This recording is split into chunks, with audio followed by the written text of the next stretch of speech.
Good afternoon. Thanks for joining us for this second installment in the Preservation Resource Center's Lunch and Learn series with CREW, Commercial Real Estate Women of New Orleans. This is our series called Vision to Reality. And today we're going to be joined by some experts and some practitioners in the field of design and development around commercial real estate. And I know it's going to be an exciting and inspiring program.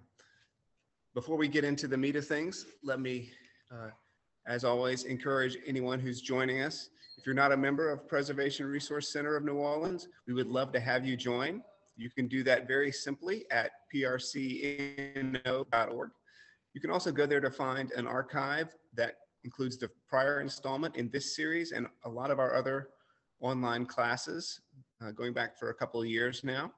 And you'll find our video series called Maintain Right, which contains a lot of practical advice on how to maintain historic properties, particularly of the type that we have in such richness in New Orleans and along the Gulf Coast. I'm joined today by my colleague, Danielle Watson, who's behind the scenes making this happen. Thank you, Danielle, for your help.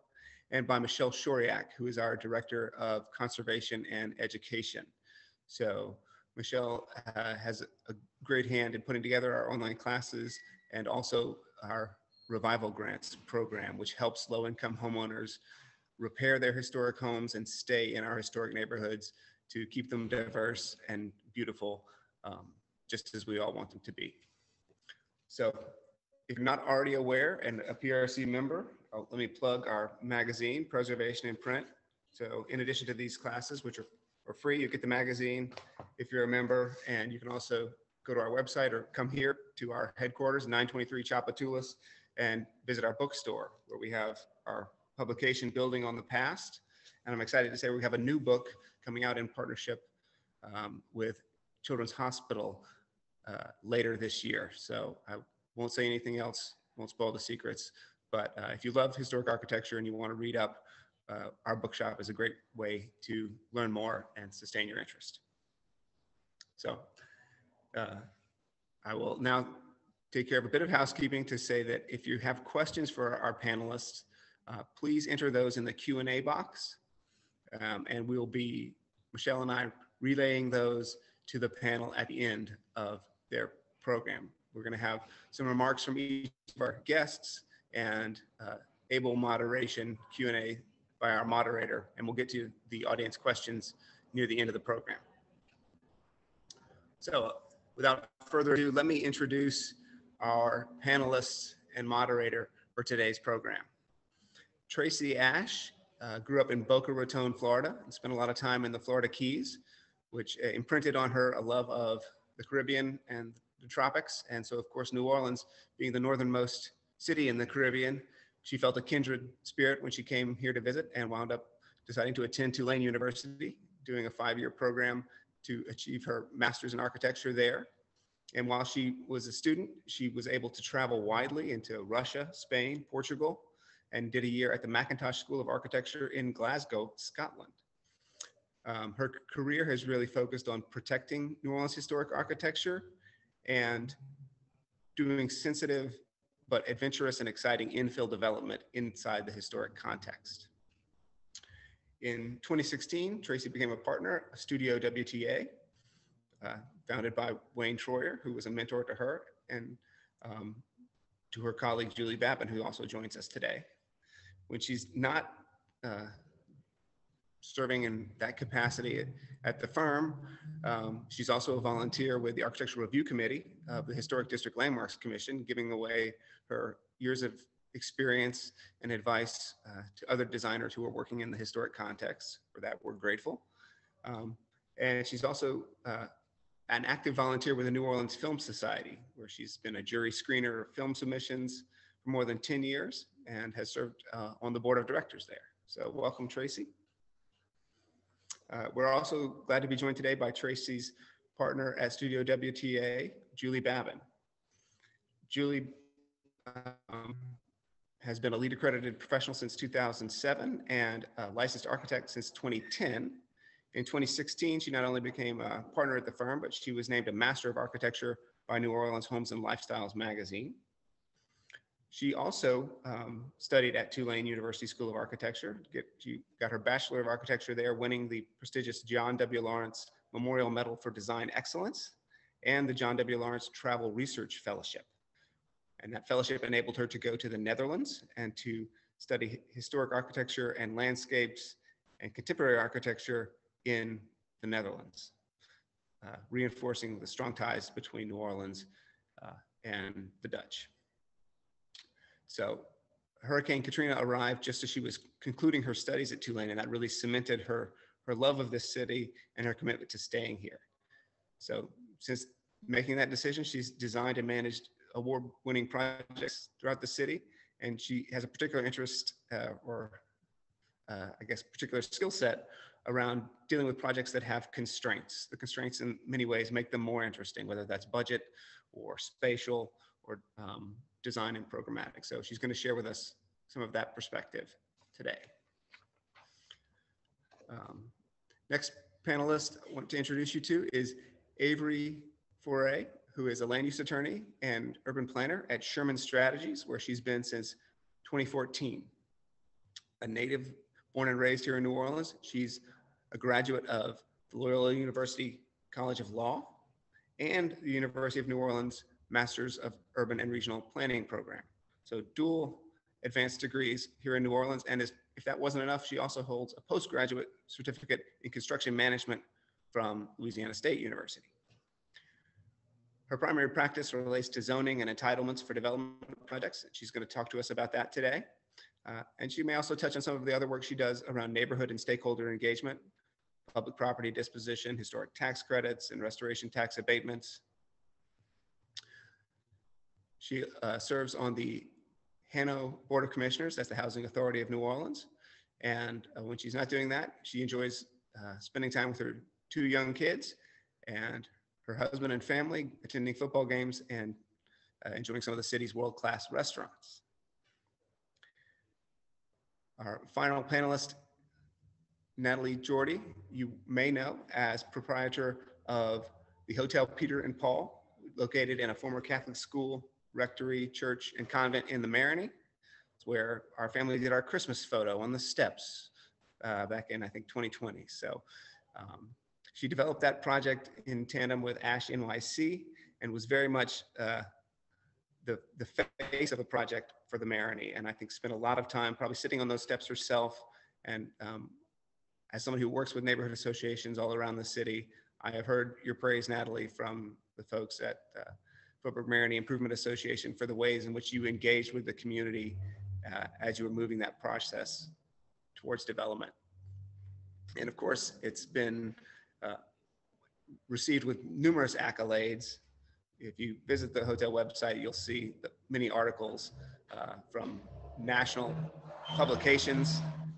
And if you buy, again, our book, Building on the Past, you'll see some lovely photos of it as well. And Natalie's going to share some more of those. What you may not know about Nathalie, though, is before she was a hotelier, she was a travel journalist, bicycle guide, cheesemonger, and co-founder of People's Pops in New York City.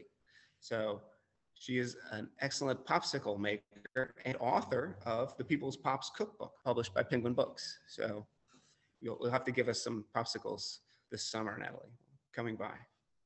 She lives in the Marigny with her 2 children and her husband. And finally, let me introduce our moderator for today's panel, Ashley King. If you caught our last panel, you met Ashley, when she moderated the last panel. And thank you so much, Ashley, for your help to PRC doing this, serving on our board, and also your leadership for Crew, serving on the board there. So it's a lovely connection to have you linking our 2 organizations for this series. Ashley is a partner at Trapolin-Peer.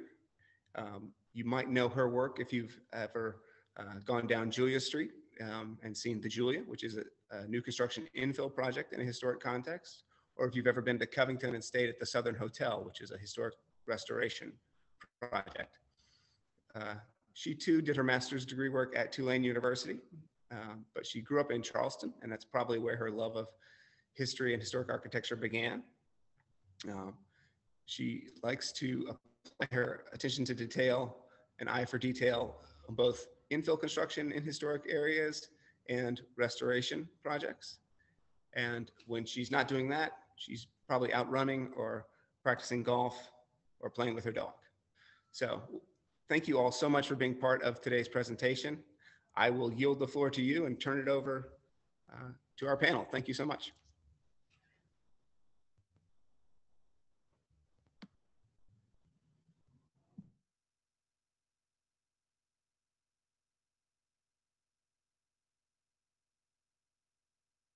All right, and I believe that we're going to start with Nathalie and hear about sort of her vision for the hotel and sort of what led her on this particular journey.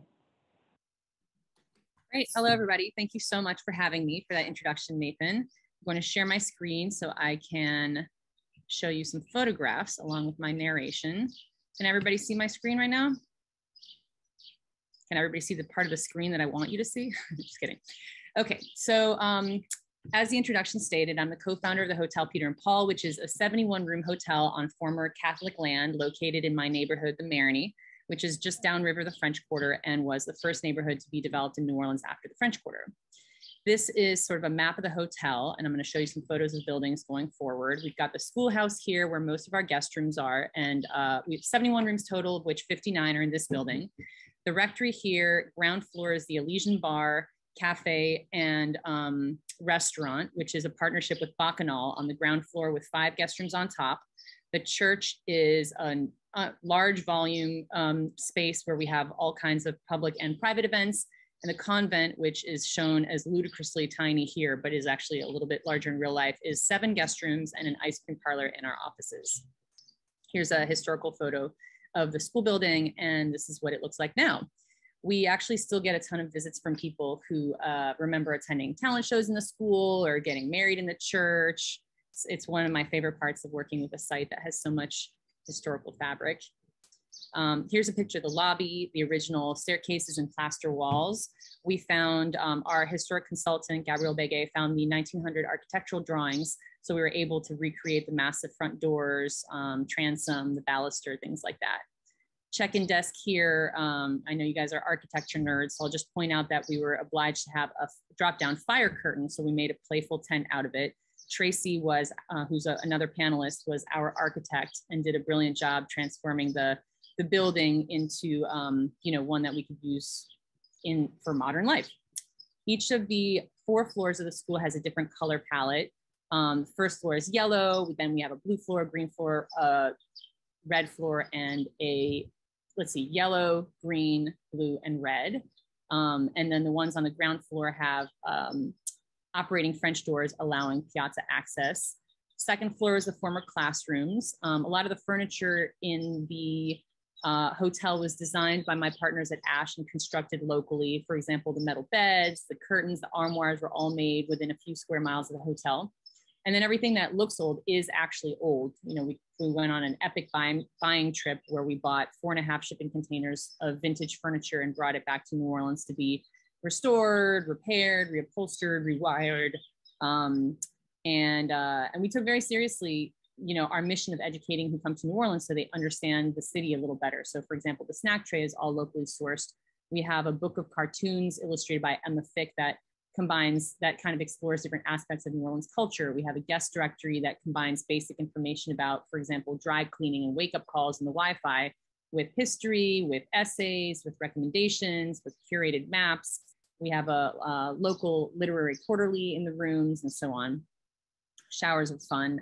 Ash is known for its great bathrooms. And on the stage here, this is the former auditorium, and we kept the stage in proscenium arch, and there's a huge trompe-l'oeil mural here in the back with 4 guest rooms in front of it, painted by a local artist named Anne-Maria Riccio. Our historic consultant found a list of plays that were performed on the stage in 1900, the first year that the school opened, and the artist was inspired by a stage set from one of those plays. Then this is an example of a 4th floor red room in the attic. Here's the rectory, the coffee shop here with more trompe-l'oeil work by Anne-Maria Riccio, and the 2 parlors, the sunroom here where we have breakfast, lunch, and dinner, and the bar within it's kind of like a progression of increasingly fantastical spaces. This is the rectory outside. This is a guest room upstairs in the rectory. So there's a very different vibe from the school building. There's just 5 rooms up here, so they're very special. In the church here, this is such an amazing building. Really doesn't make a sense to build a space like this if you're doing ground up construction, but because this was an adaptive reuse, because it was there and because it was very special, we turned it into a gathering space. We do private events like weddings. We do public events like dance, yoga, theater, choir practice, bake sales, political town halls, AA meetings, neighborhood meetings, all different kinds of stuff. We have stuff in there basically every day. And obviously that shut down during COVID, but thankfully it's now back. This is the outside of the convent. Sunday Best here, a little ice cream shop at the front owned by Erica Buer, who makes all the flavors. And here is one of the convent rooms. You're going for kind of like a sanctified, secluded vibe, warm white lime color palette with palladium blue. So that's a little bit about the buildings. I'm going quickly because I know we have a lot to cover in this panel today. I'll just say a little bit about myself. I moved to New Orleans about 13 years ago. I fell in love with a guy who lived in the Marigny, and I fell in love with the Marigny at the same time. I found it very striking that the number of travelers who come to New Orleans who never leave the French Quarter is very, very high. But to me, the revelation was in the richness of the neighborhoods in New Orleans. And I felt like if I was traveling to New Orleans, the neighborhood is where I would want to stay. And so initially I had a dream to have, 20 to 25 room hotel in this neighborhood. That's what I felt like I could afford and what I felt like I could manage. And I looked around for a project. I found this one, which was much bigger than anything I was initially planning on doing. And I went into a partnership with Ash NYC, which is a real estate development firm in New York City. They had just opened a small hotel in Providence, Rhode Island that was very similar to what I had in mind for my vision for New Orleans. And it made sense for us to team up as a joint venture. So now they've grown into a larger company that still has a hotel in Providence. They have another one in Detroit. They've got one in Baltimore opening this year. They do other commercial real estate, staging, interior design, all kinds of things like that. So this is a little bit of an anomaly that is kind of its joint venture because all their other stuff is they do on their own. As Nathan mentioned, the first thing we needed to do to get this project up and running was to get the neighborhood on board, which was a fairly monumental task because there had been a lot of resistance to development in this neighborhood. The people who live here are very proud of it. They really like it the way it is. And they did not, a lot of them had left the French Quarter when it had become too touristy for their liking or they had been priced out. And they did not want that happening in the Marigny, which was extremely understandable.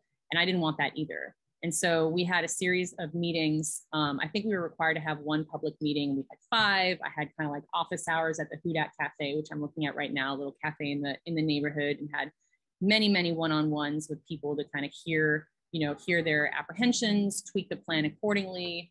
And so, I remember this is a map of neighbors. I got to know each and every one of these neighbors to get their sign on.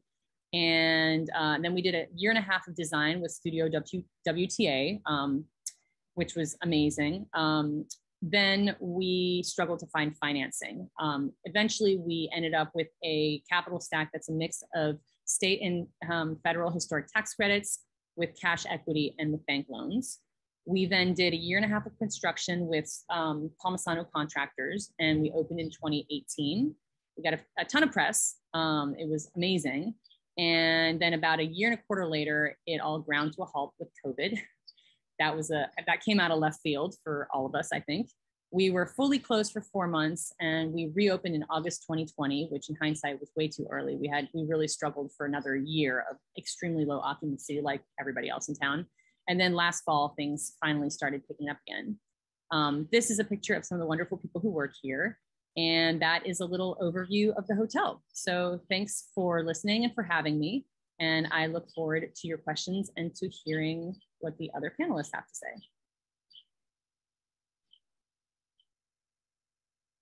Great, Natalie, thank you so much.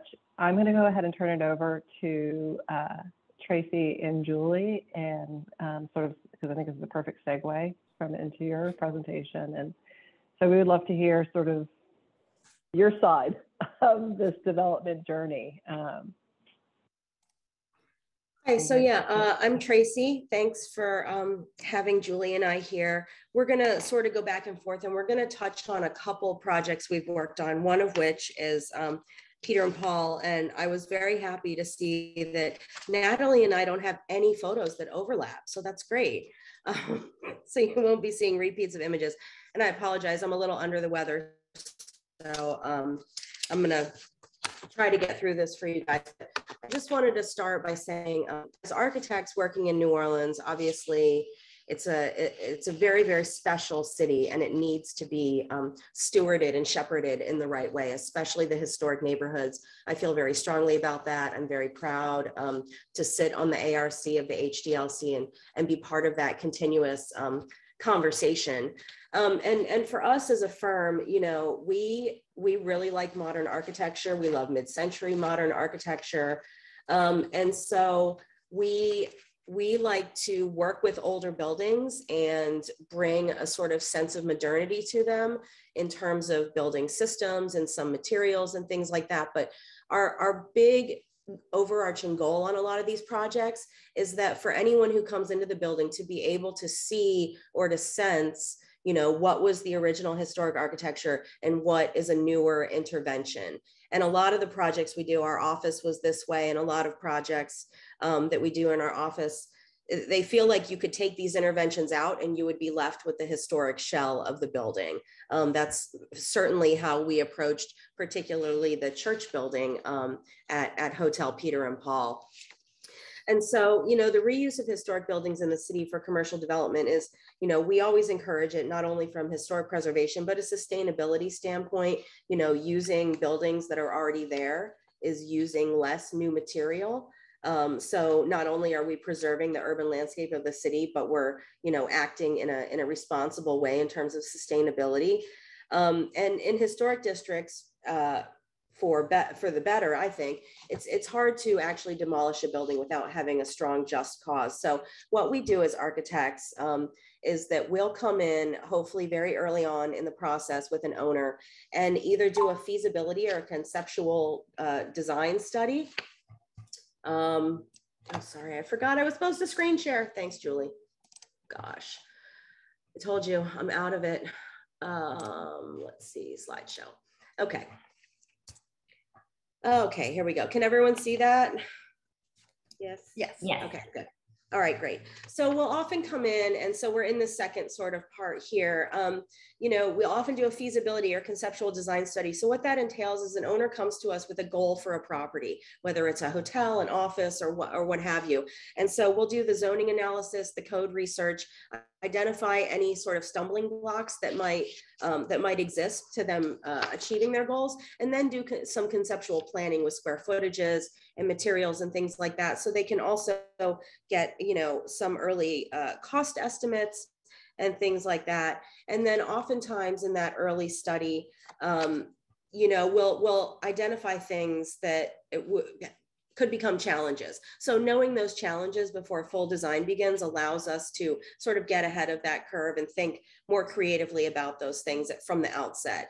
And so establishing design intent early also involves the permitting and entitlements process that Natalie touched on with the neighborhood meetings.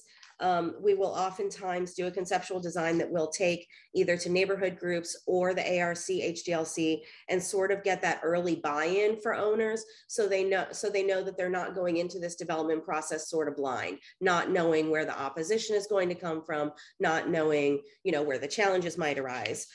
So that's sort of the big picture about, you know, what we do as architects. And I'm going to turn it over to Julie, and she's going to talk to you first about the Pythian, which is the project here on the top left. Then we're going to go to Hotel Peter and Paul, Magazine Nashville, and then the Alicio Lofts. Great. Yes. Thanks, Tracy.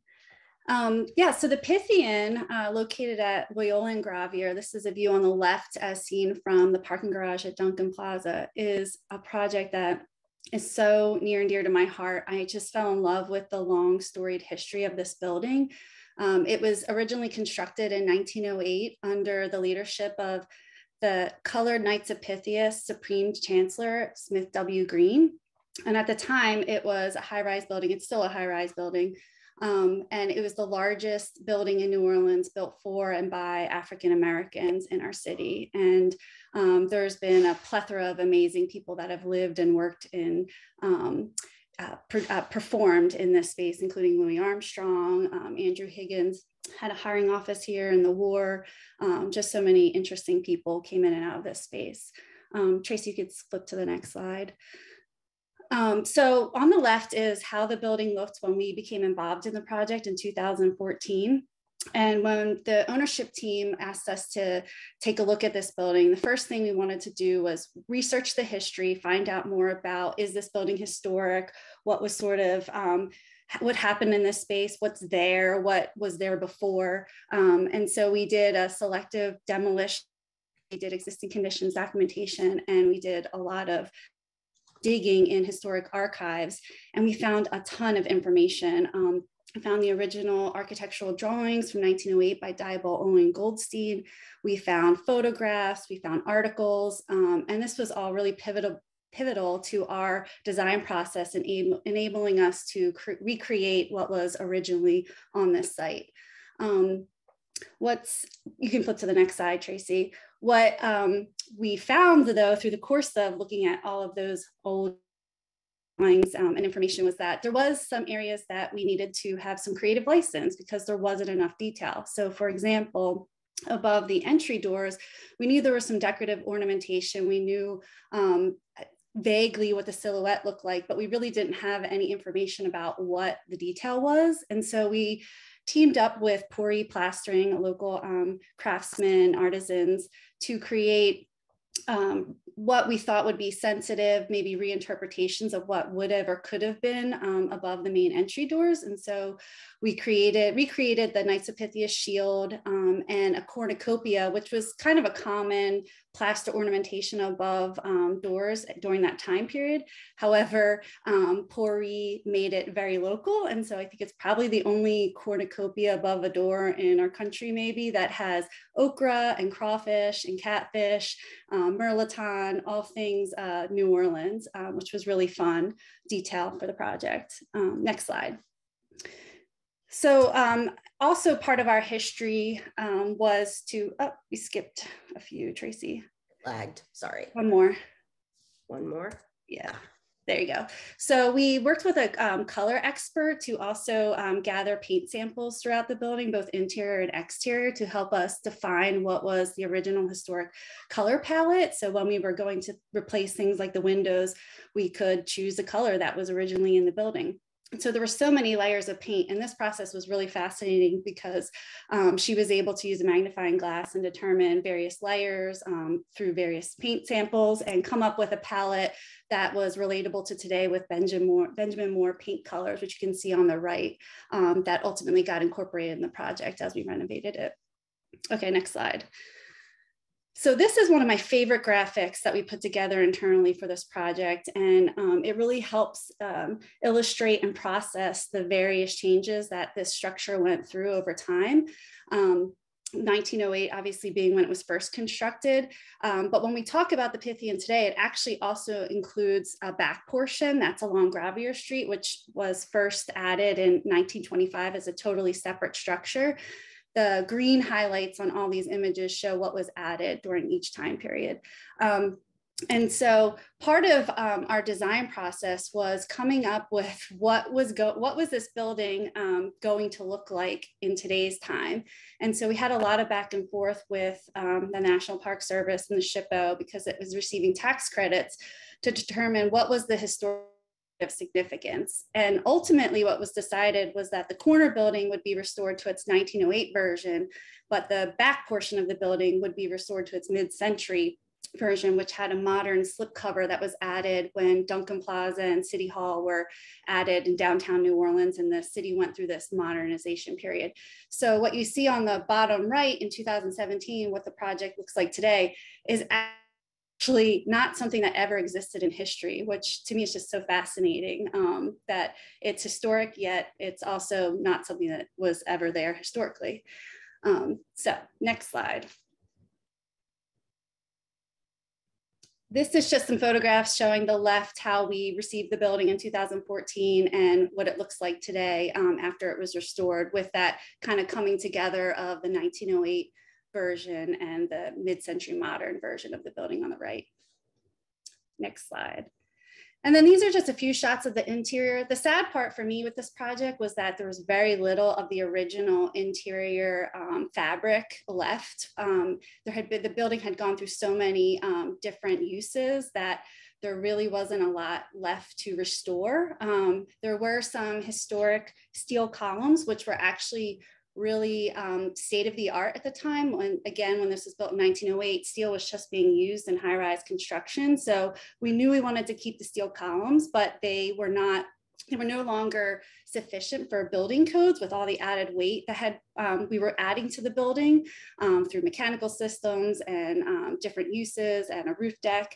And so we had to modify and add on to those steel columns, but we did it in a really sensitive way so that they appear similar to what they did originally versus encasing them in concrete, which would have been an easier, more cost-effective solution.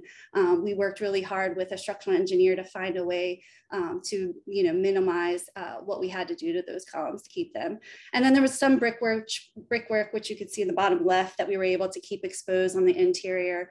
And there was some fire stairs that we repurposed. But for the most part, the interiors are pretty new and of the modern time. Next slide. And then I was just going to end by saying that, a little bit about the program of the building. The ground floor has a market. There's a lounge and a ballroom and a wedding venue on the second floor. There are several offices on the third floor. Floors 4 through 9 are residential, and there's a rooftop deck. And that is the Pythian in a nutshell, but there's so much more to it. So if anybody wants to reach out and have coffee and talk about this building, I would love to. Okay, so back to Hotel Peter and Paul. This is a shot that I love of the courtyard between the church and the rectory, which is a dining courtyard for the Elysian Bar. The biggest challenge with this project was the complex program with a goal number of guest keys, common areas, intricately considered adjacencies, and historic fabric and advanced deterioration, introduction of new building systems throughout, and providing ADA accessibility, which was, not something that was ever really considered as an integral part of this building. So there's often this push and pull between preservation and program that, you work through like a little puzzle. And on this project, we did work with historic consultants who helped us with the back and forth with SHPO and the MPS. Just to get things right. One of the things I remember particularly was on the auditorium level of the school building, where you see the stage that Nathalie showed. We originally wanted to have the guest rooms on that floor coming closer to the stage. The SHPO said, no, we need people to be able to stand far enough back from that stage that they really get the sense this was a performance venue. So it's those kind of things. And then, okay, so where do we sort of fit another guest room in? How else can we accommodate this? So it really becomes a dialogue with the historic agencies, as well as city and state review agencies, because we have to satisfy the historic preservation side of things. We have to satisfy life safety, and we have to satisfy building code. So on this project in particular, one of the things we did is the early work, as I said before, identifying things before they become challenges that seem insurmountable when you're further along in design. We had a 4-hour meeting with the state fire marshal. So we went up to their office. We had a whole list of things we knew that we were deficient in. We had ideas on how to solve them, and we sat there and we worked through those issues to the point where they helped us reduce the number of equivalencies or requests in our appeal to a more manageable level, and one that was still in the true spirit of the project. Some of the things that were directly affected by that were occupying the 4th floor of the school building, which previously had been, as we showed, an auditorium that was open to the underside of the roof with these beautiful heavy timber wood trusses. So really, to get the number of guest rooms we needed for the program, we needed to turn that 4th floor in that attic into a 4th floor of rooms. So we had egress considerations, we had height considerations within the rooms in terms of them being habitable space, and just, you know, how do we fit some of those things in? And then in the basement, the ceiling height in these rooms is deficient for habitable spaces per code, but because we kept this open joist system, you know, they're counting the ceiling height from the floor deck above. So we're actually, you know, coming into compliance without needing to have a drop ceiling or go through a big set of appeals to achieve that. And really what that does is, give these 2 rooms in the same building vastly different guest experiences, which is really, really cool. The 2nd and 3rd floor are much more similar. Those rooms are taller. Those were the auditorium levels, the 3rd floor, and the classrooms were the 2nd floor. So they both have very tall ceilings, and both of those floors actually have lofted mezzanine areas, which was another appeal from the fire marshal that I won't get into the specifics, but to make those guest rooms work as these sort of long, narrow rooms that each room got like 1 window, as you can see, you know, so the demising walls in the guest rooms often fall window to window or 2 windows. You know, we needed that extra space. So the sleeping loft occurs above the bathroom, and then they get a nice seating area. This is a view from the piazza, the driveway in from the street, into one of the guest rooms in the ground floor of the school. We had some existing openings that we put operable doors on one side, inoperable on the street side, but it really gives this sort of European feel to it. In the church, our challenge there was the occupant load, wanting to have this as an assembly space, wanting to book music and book weddings for a certain guest count, but we couldn't create any new openings, any new doors out of this building. So we did these equivalencies, we got a covenant with the fire marshal, so our occupant load is limited, but we can use this building. So, you know, sort of getting around that stuff and figuring out how to get around that stuff so the owners can know what they can actually do with their hotel earlier on is really helpful in the process. And I think where the architects can come in and sort of facilitate those conversations with the agencies having jurisdiction, so that, you know, Nathalie and Ash could really crystallize their vision for what they wanted to do. One of the trickiest parts of the project was the lobby, this stair. The stair that we're looking at actually goes up this flight, turns the corner, and then stops dead. There used to be an elevator back in the corner. And so now this landing is used as like a little display area. And the main staircase is the one that we're standing on to take this photo, but it's considered an exit stair, which Nathalie mentioned, which is why we had to have that tent over the lobby check-in desk, because you can't actually have uses going on in an exit stair. So the way we did that is, yes, it's a check-in desk, but if the alarm triggers, these fire curtains go down and it separates that little desk from this exit stair. So it was really like a complicated thing that we had to do, but it adds these sort of layers of interest to this existing space that's pretty great to begin with. So yeah, working through all those kind of things. And, you know, on this one in particular is a good example, but on many of these historic restoration commercial projects, the success depends on a balance of a couple of things. And I'm just going to read them here. The program meeting the owner's pro forma goals, which I mentioned, the cost of the rehabilitation and repair of deteriorated structures, which often includes creative solutions, because it can get very, very expensive. The goodwill of the neighborhood, which Nathalie was amazing at. The selection of a quality contractor to undertake the work. You really cannot cut corners on projects with these older buildings. You will not be happy with the results several years down the line. And then control of the design process, really having the architects, the interior designers, and all the consultants working together, understanding the goals, so that when you get to the construction phase, all of a sudden you're not having to like drop ceilings in all these places and build all these fur downs because, oops, there's plumbing coming through that wasn't coordinated. All of a sudden it's gonna, you know, mess up the way that the guests are gonna experience this space. So I'm actually going to talk about the next one as well. My voice is starting to give out. This is a smaller project. that we took on for a client who purchased these 3 buildings on Magazine Street, Uptown, all commercial uses. And this developer's vision was to take these sort of, simpler, more unassuming buildings, connect them into a single structure, and do this as sort of a multi-tenant project. So this is a diagram similar to the one that Julie showed of the Pythian, where it shows this building on the corner. Really not a great corner condition because it's set so far back. I believe there was parking in front of it at one point. And so we go through the stages of demolition and having to raise the buildings to bringing in an addition to the front of this corner building to give it a stronger presence there on Magazine.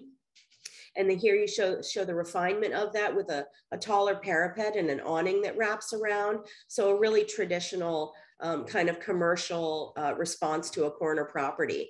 And then the modern part of this project comes in these areas between the buildings, these bridge cuts, where we came in with these connective pieces that are they're set back from the face of these buildings. They're where the main entries are, and they really are very modern in their execution.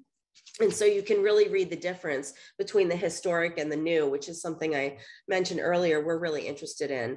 And so a new series of porches and ramps connects these buildings and really, gives the indication from the street that these are a singular property. And then there's those bridges with a little more definition to them. So here's one of those connective pieces under construction. And then here's the finished product. This is the awning. This is the upper level where there's a clear story, but you can see, these are held back from the face of the historic building. Yeah, and here's some more finished photos of that spot, which we're really happy with how it turned out. And then we'll just quickly go, I know we need to kind of move on to the next speaker, but we just wanted to end on a project that did not get built.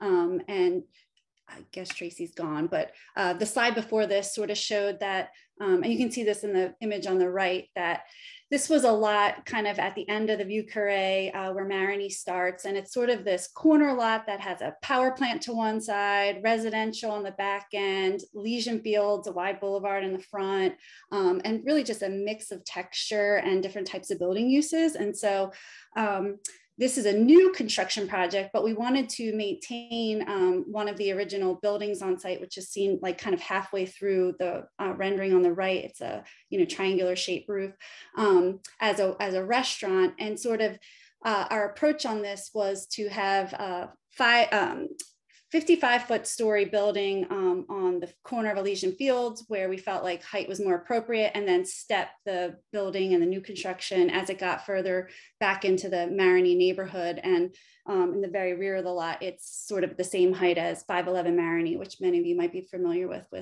restaurant Paladar.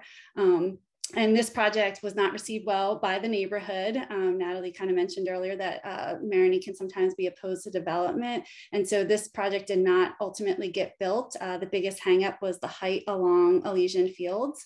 And I think it's now either completed as a Hampton Inn or it's under construction, but something is going on the site currently. And that was all we kind of wanted to touch on. Sorry if we went a little long, but happy to have Avery take over. This was great. Thank you, Julie and Tracy. And thank you, Tracy, for being such a trooper and participating while under the weather. So I'm going to turn it over to Avery to talk about how her land use magic helps these projects get forward. Great. Thank you, Ashley. Can you all hear me okay? Okay, great. Thanks, Nathan and Ashley, for having this panel and putting this series together. I think PRC and Crew are my two favorite organizations in the city. So seeing them come together for this series is very exciting, and I'm happy to participate. I'm Avery Foret. I'm a land use attorney and urban planner with Sherman Strategies. We are a boutique land use project-based law firm that primarily specializes in zoning and entitlements for different projects, whether it's through national developers or local developers. although I have a favorite, you can guess which that is. So it's mostly zoning, like I said, but we really have a healthy dose of government relations and really anything that involves an approval at the city. So you might be a little curious why a lawyer is on a design panel, but I'm going to do my